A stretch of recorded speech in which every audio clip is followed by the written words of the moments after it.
छत्रपती शिवाजी महाराज, घटनेचे शिल्पकार पूज्य डॉक्टर बाबासाहेब आंबेडकर, ज्यांच्या विचाराने हा महाराष्ट्र सुजलाम सफलाम झाला, ते महात्मा फुले, महर्षी कर्वे, आणि या सत्कार यांना प्रथम सर्वांना वंदन करतो। आणि या नागरी सत्कार सोहळ्याचे अध्यक्ष अशोक भाऊ जैन, त्यांचे सर्व सहकारी, सत्कार समितीचे सर्व सभासद, ज्यांच्या शुभहस्ते माझा सत्कार करण्यात आला, असे सगळ्यांना पूज्य असलेले डॉक्टर ठाकरे सर, या मंचावर ज्यांची खास आज उपस्थिती आहे असे आपल्या जिल्ह्याचे पालकमंत्री गुलाबराव भाऊ, माझे स्नेही गिरीशजी महाजन, जयकुमारजी रावळ, संजयजी सावकारे, या मंचावर उपस्थित असलेले आपल्या जिल्ह्याच्या खासदार स्मिताताई, त्याचप्रमाणे किशोरजी पाटील, मंगेशजी चव्हाण, अमोलजी जावळे, सत्यजित तांबे, सुरेशजी भोळे, चंद्रकांतजी सोनवणे, चंद्रकांतजी पाटील, अमोल पाटील,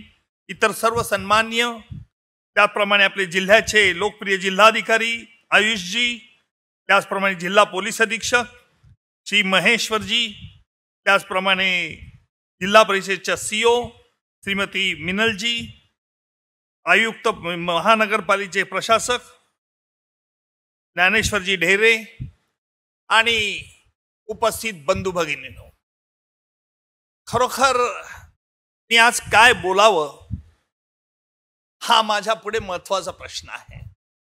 समोर कॅमेरे आहेत। एक क्रॉस बॉर्डर टेररिझम हा एक शब्द प्रयोग मी जेमीन दहशतवाद्याच्या विरुद्ध लढत असतो, आणि त्यावेळेला आपला जिल्हा देखील एक पॉलिटिकल टेररिझम म्हणून ओळखला जातो, अशी बाहेर ज्या जिल्ह्याची ख्याती आहे। त्याच्यामुळे मी अ बोललो का ब बोललो, त्याच्यातून वेगवेगळे ध्वनी निघू शकतात। त्याच्यामुळे मी फार अतिशय मोजकं बोलणार आहे आणि सत्काराला गिरीश भाऊ उत्तर देणार आहे।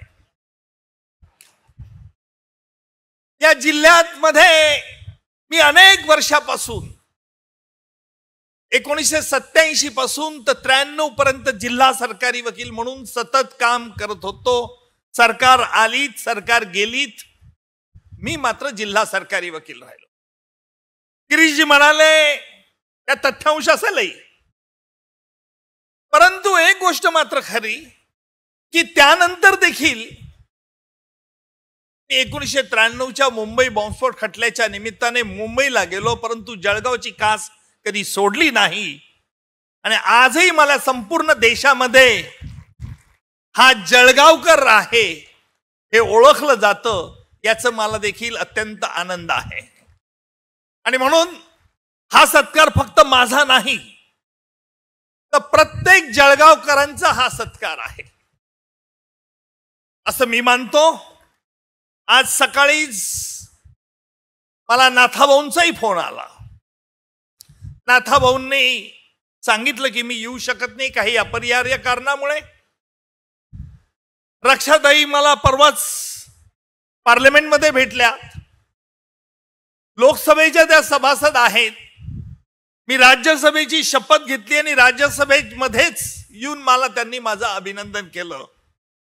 आमच्या जिल्ह्यात आमच्या जिल्हाधिकाऱ्यांना सांगतो, मतभेद काही असू द्यात कोणामध्ये, परंतु मनाची श्रीमंती आमच्या जिल्ह्याच्या राजकीय नेत्यांमध्ये आहे, आणि ही श्रीमंती या जिल्ह्याचं नाव नेहमीच वरती करेल, यात मला शंका नाही। मी या आज कार्यक्रमाला येताना कोणता पोशाख घालून यावं यामुळे आमच्या घरामध्ये अनेक मतांतरे होती। काहींनी सांगितलं हे जॅकेट चांगलं दिसतं, काहींनी सांगितलं हे पायजमा शर्ट घाला, सलवार हे कुर्ता घाला।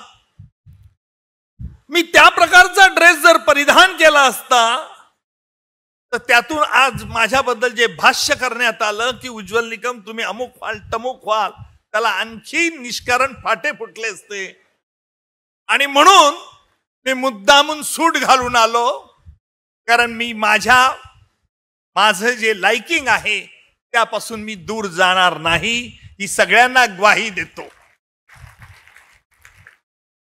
खरं म्हणजे मला तो काळ आठवतो. वकील होण्याची माझी इच्छा नव्हती त्यावेळेला, मी अनेक वेळा हे सांगितलेलं आहे. परंतु वडिलांची इच्छा मी वकील व्हावं, कारण आमच्या काळी लग्नाच्या मार्केटमध्ये वकिलाचा भाव फार डाऊन होता. आज परिस्थिती वेगळी आहे. अनिकेतला 95% 12वीत मार्क्स मिळाले. त्याला विचारलं तुला काय व्हायचंय, तो मला म्हणाला वकील व्हायचं आहे. आणि त्यामुळे मी संतापाने कविता करू लागलो. ठाकरे सर, काही ना काही प्यायल्यावर, काही ना बघितल्यावरती कविता सुचते. मला मात्र संतापाने कविता सुचत गेल्या. पत्नी बरोबर असल्यामुळे मी म्हणणार नाही, पण अशी कविता की माझ्या सगळ्या लॉ कॉलेजच्या मित्रांनी त्याला कायम दाद दिली. गुलाब भाऊ मोठ्या उत्सुकतेने बघतात, एक तरी कडवं म्हणा. म्हटलं जी डोळे लावून बघते ती असती दासी, जी डोळे चोरून बघते ती असती त्याची प्रेसी, जी डोळे फाडून बघते ती असते त्याची बायको. गुलाब भाऊची हिंमत नाही टाळ्या वाजवायची. लग्न झाल्यानंतर कवितेचा सूरही बदलला, नूरही बदलला. पत्नीने मला पहिला प्रश्न विचारला की न्यायालयात देवा शपथ म्हणजे काय. तुम्ही देवा शपथ जे साक्षीदाराला सांगतात, ओत घ्यायला सांगतात, तेव्हा येणारा साक्षीदार खरं बोलतो की खोटं बोलतो. म्हटलं सांगू. म्हणे सांगा. पुनवेचा तो पूर्ण चंद्रमा ढगाळून जेव्हा बघतो, देवा शपथ खरं सांगतो, तुझाच चेहरा मजला दिसतो. पूर्ण कविता म्हणणार नाही, कारण पत्नीला आणखी स्फुरण जास्त येईल. तशी आमची पत्नी ज्योती ही शांत स्वभावाची, मध्य प्रदेशमध्ये धार मधली, एकत्र कुटुंबात राहिली. मोठे भाऊ शेतीवरती, वहिनी शेतीवरती असायच्या. त्यामुळे ज्योतीने आमच्या घराचा हा संसार सगळा व्यवस्थित सांभाळला. म्हणून मी 1993चा मुंबई बॉम्बस्फोट कटला, 93 पासून तर 2013 पर्यंत हॉटेलमध्ये राहून चालवत होतो. याचा श्रेय मी उघडपणे माझ्या पत्नीला देतो. माझे वडील कैलासवासी बॅरिस्टर दादासाहेब निकम यांची मला आठवण येते. माझी आई विमला देवी, आईने मला लहानपणापासून या देशाच्या स्वातंत्र्य करता पश्चिम महाराष्ट्रातल्या साताराच्या पत्री सरकारांमध्ये ती काय काम करत होती, रिव्हॉल्वर पिस्तूल कशा गाद्यांमध्ये भरत होती, ब्रिटिशांच्या विरुद्ध कसं लढत होती, हे लहानपणून गोष्टी सांगून माझी एक मानसिकता तयार झाली की या देशाचा शत्रू म्हणजे हा माझा शत्रू. ही बुद्धी मला माझ्या आईपासून मिळाली. कायद्याच्या भाषेत कसं इंटरप्रिट करायचं, कायदा कसा वाकवायचा, कोडिफाईड लॉजिक म्हणजे कायदा. कारण सिलॉजिसम इन लॉजिक म्हणजे काय, तर्कशास्त्राचं प्रमेय, हे माझे कायद्याचे अभ्यासक, माझे कायद्याचे गुरुजी ऍडव्होकेट अच्युतराव यात्रे यांना क्रेडिट जातं. मी मुद्दामून याचा उल्लेख करतो. त्यात जे काही मी झालो ते या सगळ्यांच्या शुभाशीर्वादामुळे मी घडलो. जळगावकरांचं माझ्यावरती नितांत प्रेम. इतके वर्ष जळगाव जिल्ह्यामध्ये जिल्हा सरकारी वकील होता. आमचे गिरीश भाऊ माझ्याजवळ अनेक गोष्टी सांगायचे, मी दाद द्यायचो. मी नेहमी गिरीश भाऊंना चॅनलमध्ये बघितल्यानंतर त्यांच्याशी भाष्य करायचो की गिरीश भाऊ तुम्ही हे चुकला, तुम्ही बरोबर आहे. ते माझ्याशी वाद घालायचे, पण आमच्या मैत्रीमध्ये कधी कटुता आली नाही. गुलाब भाऊंनी उदाहरण दिलं ते बरोबर आहे, कारण माझ्या अक्रॉस द पॉलिटिकल लीडरशी आजही संबंध आहे. कुठल्याही राजकीय पक्षाचा वरिष्ठ नेता घ्या की जो माझे मैत्रीशी संबंध ठेवतो. याला भीती किंवा घाबरण्याचं काही नाही, कारण सत्यम ब्रूयात प्रियम ब्रूयात न ब्रूयात सत्यम प्रियम, हे मी लहानपणापासून शिकलेलो आहे. आणि म्हणून ज्या वेळेला आपल्या मनाची मानसिकता, ज्या वेळेला आपली जडणघडण असते, मला कल्पना नव्हती की निवडणुकीत मी हरल्यानंतर अर्थात राजकारणात येण्याची त्यावेळेला इच्छा नव्हती, पण महाराष्ट्राचे मुख्यमंत्री देवेंद्रजी यांची खूप इच्छा होती की मी याच्या राजकारणात यावं, निवडणूक लढवावी. अमित भाईंची, गृहमंत्र्यांचा मला फोन, त्यांचा आग्रह, म्हणून अवघ्या 10 दिवस मला मिळाले. 10 ते 15 दिवस मला प्रचाराला मिळाले. निवडणुकीत मी हरलो. राजकारण कसं असतं बघा, की रावळसाहेब, मी मुद्दामून सांगेन, कसाब, मी जोपर्यंत राजकारणात नव्हतो तोपर्यंत कसाबच्या विरुद्ध लढणारा एक योद्धा म्हणून अशी माझी प्रतिमा होती. पण ज्यावेळेला निवडणुकीत उभं राहिलो त्यावेळेला काय आरोप केले गेले होते की कसाबच्या गोळीने करकरे, कामटेर, साळसकर यांचा मृत्यू झाला नाही, तर एका संघाच्या, राष्ट्रीय संघाच्या इन्स्पेक्टरने त्यांना मारलं. उज्ज्वल निकम हे देशद्रोही आहेत. अर्थात अशा प्रकारचे आरोप केल्यामुळे संताप सगळ्या जनतेचा झाला आणि लोकांनी त्यांना फार तिखटपणे उत्तर दिलं.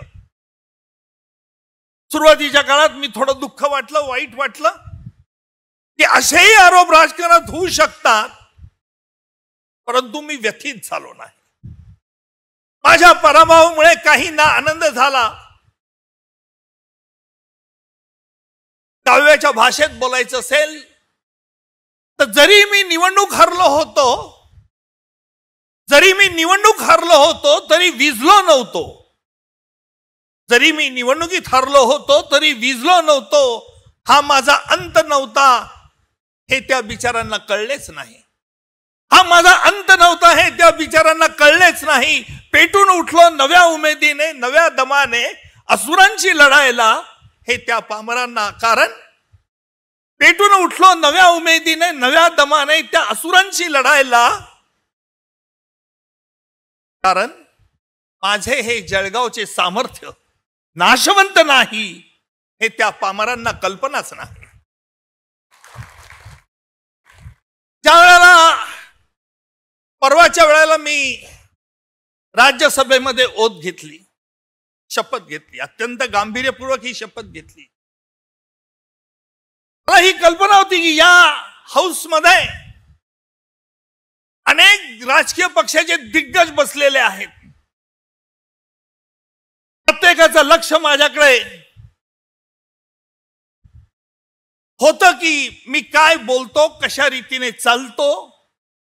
कारण माझा एक स्वभाव आहे गिरीश भाऊ, की मी जी व्यक्ती बघतो, जी व्यक्ती बोलतो, जी व्यक्तीची बॉडी लँग्वेज बघतो, ती व्यक्ती कशा वृत्तीची, कशा प्रवृत्तीची आहे हे सहज टाळू शकतो.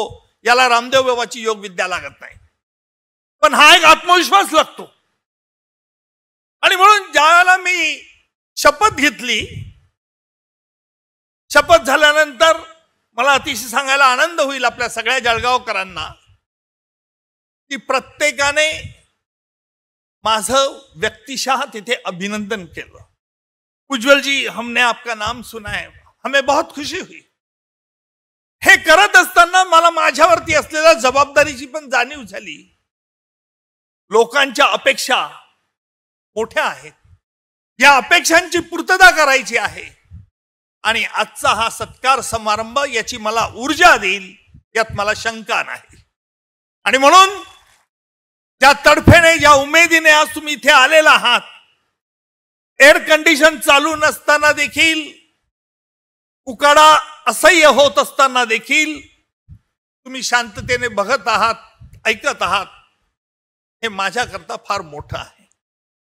आयुष्यामध्ये अनेक असे प्रसंग येतात की ज्या प्रसंगी तुम्ही नावमेत होतात.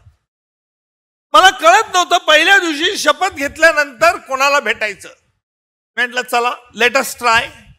या देशाचे, कारण पंतप्रधान त्यावेळेला परदेशात होते, देशाचे गृहमंत्री अमित भाई यांना भेटूया. चिठ्ठी पाठवली, उज्ज्वल निकम नये सांसद. 2-4 मिनिटात मला त्यांनी त्यांच्या चेंबरमध्ये. पहिला प्रश्न अमित भाईंनी विचारला असेल, ती रेल्वे बॉम्बलास्टची केस सुटली कशी? मी जरी तो खटला चालवलेला नव्हता तरी हा प्रश्न त्यांनी विचारला, आणि तो प्रश्न विचारल्यावरती माझ्या मनाने मला सांगितलं की या देशाच्या गृहमंत्र्याला देखील या देशाची एवढी काळजी आहे की महत्वाच्या खटल्यांकडे देखील हे बारकाईने लक्ष ठेवतात. आणि म्हणून आमचा भारत, आमचा हिंदुस्थान आज जगाच्या पाठीवर लोकशाहीचा एक प्रबळ राष्ट्र म्हणून प्रसिद्ध आहे. आपला देश एकाच वेळेला रशियाशी मैत्री ठेवू शकतो, त्याचबरोबर रशियाशी ज्यांचं युद्ध चालू आहे त्यांच्याशी आपण मैत्री ठेवू शकतो. अमेरिकेने डोळे वटारले तरी आपण त्यांना घाबरत नाही, हे आपल्या पंतप्रधान मोदीजींचं लक्षण आहे. लक्षात घ्या, राजकीय नेतृत्व कसं असलं पाहिजे, हे डायनॅमिक असलं पाहिजे. याचा अनुभव मी घेतलेला आहे. कारण ज्या वेळेला 26/11चा निकाल झाला, आमचं चौघाचं गव्हर्नमेंट ऑफ इंडियाने आमचं ऑफिशियल डेलिगेशन पाकिस्तानला पाठवलं. इस्लामाबादला आम्ही गेलो, मी आणि भारत सरकारचे 3 वरिष्ठ अधिकारी. आमच्यावरती एवढंच सांगण्यात आलं होतं की पाकिस्तानच्या इन्व्हेस्टिगेटिंग एजन्सीने जो पुरावा गोळा केलेला आहे त्याचं विश्लेषण करायचंय आणि भारत सरकारला रिपोर्ट द्यायचा आहे. आम्ही विश्लेषण करताना पाकिस्तानच्या त्या होम मिनिस्ट्रीमध्ये बसलो असताना मी पहिला प्रश्न तिथल्या अधिकाऱ्यांना विचारला की तुम्ही ज्यांनी हा कट रचला त्यांना तुम्ही आरोपी केलं नाही? ते म्हणाले पुरावा कुठे? म्हटलं पुरावा तुम्ही शोधायचा, कट तुमच्या भूमीवरती झालेला आहे. त्याला ते तयार नव्हते.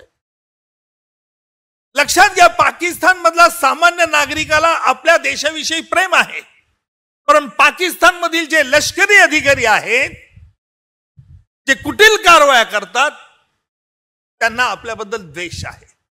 याला कारण एकच की भारताची प्रगती ही काही देशांना खूपते, त्यातला मधला पाकिस्तान एक आहे. आम्ही परत आलो, हाफिज सईद बद्दल झकीर रहमान लखवीला आम्ही करू शकलो नाही. अनेक ठिकाणी उदाहरण देतो. ज्या वेळेला डेव्हिड हेडलीने शिकागो कोर्टात 35 वर्ष त्याला शिक्षा झाली प्ली बार्गेन एग्रीमेंट खाली, त्यावेळेला डेव्हिड हेडलीने कबूल केलं होतं की मी भारतात आणि पाकिस्तान मध्ये साक्ष देईल, परंतु दोघं देशांमध्ये मला पाठवू नये. अमेरिकेने त्याच्यावरती शिक्कामोर्तब केलं होतं. मी ज्या वेळेला ती प्ली बार्गेन एग्रीमेंट आम्ही मागवलं आणि बघितलं, अमेरिकन सरकार आणि डेव्हिड हेडली मधला करारामध्ये या अटी स्पष्ट होत्या. आणि त्यातून एक गोष्ट ध्वनित होत होती की पाकिस्तान विरुद्ध काय पुरावा आहे हे डेव्हिड हेडलीने स्पष्ट दिलेला होता. हे मी आमच्या पोलीस आयुक्तांना सांगितलं की आपल्याला डेव्हिड हेडलीचा साक्षीदार म्हणून उपयोग करायचा आहे. त्यांनी कारण सांगितलं की डेव्हिड हेडलीला आपण आरोपी कसा करू शकतो, कारण आपल्या देशात 26/11च्या अगोदर तो आला होता, 26/11च्या हल्ल्यानंतरही आला होता, तो खरा आपल्या दृष्टीने आरोपी आहे. म्हटलं आपण त्याला माफी देऊया. ते म्हणाले जनप्रक्षोभ होऊ शकतो. म्हटलं अजिबात होणार नाही. मला लक्षात आलं की आमच्या वरिष्ठ पोलीस अधिकाऱ्यांची इच्छा नव्हती की डेव्हिड हेडलीला आरोपी करावा. त्यावेळेचे तत्कालीन मुख्यमंत्री देवेंद्रजीच होते. देवेंद्रजींना मी रात्री हे सांगितलं की आपल्याला असं असं केलं पाहिजे. देवेंद्रजींनी विचारला एकच प्रश्न, यातून काय साध्य होईल आणि कसं करणार? म्हटलं मला एक मराठीमध्ये मन माहिती, आमच्या गावाकडची, खेड्यामध्ये मी राहत असल्यामुळे फार लहानपणी पायात काटा गेला तर मोठा जाड काट्याने आपण काटा काढायचो. बापू बरोबर गुलाब भाऊ. इंग्रजीमध्ये म्हण आहे, चोराला पकडण्यासाठी चोराला पाठवावं लागतं, set a thief to catch a thief. देवेंद्रजींना आयडिया आवडली. माझं काय सहकार्य हवं? म्हटलं आम्हाला अमेरिकेमध्ये अँबॅसेडरची अपॉइंटमेंट घालून द्या, NSA ची डोभाल साहेबांची भेट पाहिजे. त्याप्रमाणे त्यांनी अरेंजमेंट केली. मी अमेरिकेत गेलो, माझ्यावर जॉईंट सीपी अतुलचंद्र कुलकर्णी जे एनआयचे डायरेक्टर होते, नंतर आम्ही दोघंही गेलो आणि त्याच्यानंतर डेव्हिड हेडलीचा पुरावा आम्ही घेतला. आणि डेव्हिड हेडलीने लष्कर ए तोयबा, ज्याला जमात उदावा असं म्हटलं जातं, त्याचं आणि पाकिस्तानच्या आर्मी अधिकाऱ्यांचं ISIच्या अधिकाऱ्यांचे कसे संबंध होते याचा ईमेल करेस्पॉन्डन्स जो शिकागो कोर्टात दिला होता तो आम्ही न्यायालयात प्रोड्यूस केला. ही सगळं सांगण्याचं तात्पर्य एवढंच, मुंबईच्या कोर्टात 8 दिवस त्याची साक्ष चालली. म्हणून ज्या वेळेला आपल्याला असे कायदेशीर निर्णय घ्यावे लागतात हे अत्यंत महत्वाचे, जाणीवपूर्वक राजकीय शक्ती ही देखील ही महत्वाची ठरते. मला अतिशय अभिमान आहे की ज्या वेळेला पंतप्रधानांनी माझं नाव ऑफिशियली डिक्लेअर होण्याच्या अगोदर मला फोन केला, मी नेहमी आवाजाच्या टोनवरून, बोलण्याच्या भाषेवरून त्या व्यक्तीच्या मनात काय चाललं आहे हे बघत असतो, तपासत असतो. मी काही सायकोलॉजिस्ट नाही, पण अनेक क्रिमिनल केसेस चालवल्यामुळे तो एक माझा छंद झाला आहे. आणि म्हणून ज्या वेळेला मला पंतप्रधान मोदीजींचा फोन आला, आपल्याला सगळ्यांना माहिती आहे त्यांचं पहिलं वाक्य होतं, मी मराठीत बोलू का हिंदीत बोलू, त्याला पार्श्वभूमी तशीच आहे. मी थोडस हसलो, त्याच्यावरती खळखळून हसले. गिरीशजी, तुम्ही देखील इतकं मोदीजींना कधी खळखळून हसताना पाहिलेलं नसेल एवढं मी पाहिलंय, ऐकलंय. म्हणजे मनातील निर्मळपणा, स्पष्टपणा हा मोदीजींच्या हसण्याने प्रकट होत होता. मग त्यांनी जे मला सांगितलं की राष्ट्रपती महोदया हा भाग सोडून द्या. आणि म्हणून आपल्या आयुष्यामध्ये जर महत्वाचं गुणधर्म करायचे असेल, तनातनीचे प्रसंग येत असतील, गिरीश भाऊ, आपण कायम हास्य ठेवलं पाहिजे. त्या हास्याने देखील आपल्याला कोणालाही मारता येतं. म्हणून हे हास्य त्याप्रमाणे मानसिक शांतता आपल्याला देतेच, परंतु आपल्या मनातील निर्मळपणा इतरांना देखील दाखवता येतो. काही लोक दाखवत नाहीत, तो भाग वेगळा. परंतु आपल्या जिल्ह्याच्या विकासाकरता सगळ्यांनी एकत्र जायला पाहिजे. मला ही कल्पना आहे की खासदाराला देखील काही फंड दिला जातो. त्या फंड करता माझं नाव घोषित झाल्यावर अनेक ठिकाणी अनेक लोकांनी सांगितलं, मी त्यांना उत्तर एकच दिलं की मी राष्ट्रपती नामनिर्देशित असल्याने माझा मतदारसंघ संपूर्ण देश आहे आणि सध्या मी नामनिर्देशित असल्याने 6 महिन्याच्या आत मला, गिरीश भाऊ, हे ठरवावं लागेल कुठे जायचं. 6 महिन्याच्या काळात मी ठरवणार आहे की निश्चित. परंतु ज्यावेळेला मी भाजपतर्फे लोकसभेच्या निवडणुकीला उभं राहिलो त्यावेळेला लोकांनी मला पहिला प्रश्न, म्हणजे प्रसार माध्यमांचा पहिला प्रश्न, तुम्ही भाजपच का निवडला? तुम्ही संघाचे कार्यकर्ते आहेत का? अरे म्हटलं, बाबा, संघाचा कधी मी गेलो नाही, शाखेत गेलो नाही, पण संघात वाईट काय हे मला तुम्ही सांगा. त्याच्यावर त्याचं उत्तर काही नाही. आणि म्हणून माझ्या प्रसार माध्यमांच्या माझ्या बांधवांना हे माहिती आहे, मुंबईच्या किंवा ठिकठिकाणच्या माहिती आहे की मी प्रत्येकाला लिमिट पर्यंत येऊ देतो, लिमिट क्रॉस करू देत नाही. लिमिट क्रॉस करू दिली की मग आरोप प्रत्यारोप सुरू होतात. आणि म्हणून ज्या वेळेला आपल्या देशाची ऐक्यता याचा विचार करायचा असेल त्यावेळेला आपण सर्वात अगोदर आम्हाला काय साधायचं आहे याचा देखील विचार केला पाहिजे. मी जास्त वेळ बोलणार नाही, पण मी ज्या वेळेला 1993च्या मुंबई बॉम्बस्फोट खटल्याकरता गेलो त्या जिल्ह्याचे महेश्वरजी, आमचे दीपक जोग त्यावेळेला पोलीस अधीक्षक होते.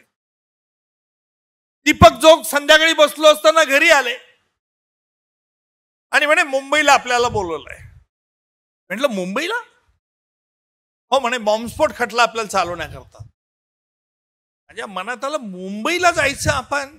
मी घरात आईला सांगितलं, आई म्हणे अजिबात जाऊ नको, तो बॉम्बस्फोट आहे, तू कुठे राहशील, काय करशील, मुंबईला आपलं घर नाही, काय करशील. म्हटलं आई ही संधी आलेली आहे, संधीचं आपण सोनं केलं पाहिजे. आणि मरायचं असेल तर आपण कुठेही मरू शकतो, इथे मरू शकतो.